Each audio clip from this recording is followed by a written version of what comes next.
Mohon maaf tadi kelihatan kamera sudah hilang, saya pikir sudah ini. Silakan Pak Yudhio, ada yang mau sampaikan.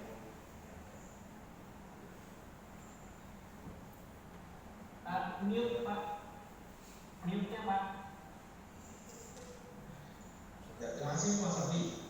Jadi kami dari Direktur 2 mengucapkan terima kasih atas kehadiran Bapak Sekda, Wakil Gubernur, dan seluruh jajaran termasuk Pak Yasin, Pak SMB terkait dengan tugas kami. Saya kira demikian Pak. Nanti kami mohon maaf ada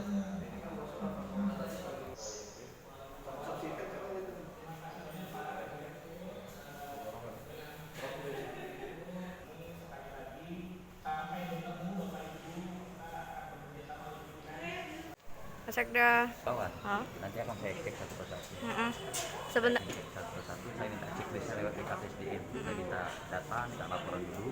Setelah ini baru saya akan cek satu-satu. Ke kepatuhan LHKPN. Itu dengan total berapa jumlah pelapor ya Pak? Biasanya untuk LHKPN itu untuk seluruh pejabat. Seluruh pejabat? Pejabat 2, 3, 4. Itu biasanya. Sebenarnya ada sanksi nggak sih Pak yang nggak melaporkan LHKPN itu? Nanti kan yang menilai kan dari pihak KPK, ada alasannya kenapa, ada alat-alat apa, dan itu nanti Pak Institut sebagai pengawasnya akan melihat siapa saja yang tidak mematuhi terhadap aturan dan LHKPN sehingga diangkat tadi. Jadi kita, tapi menurut laporan dari BKPSDM update terbaru itu di 64,44% data terbaru. Per kapan itu Pak? Per hari ini ya?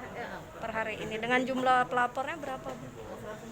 144 dari berapa Bu? Total pejabat? Pejabat yang wajib LHKPN. Oh siap.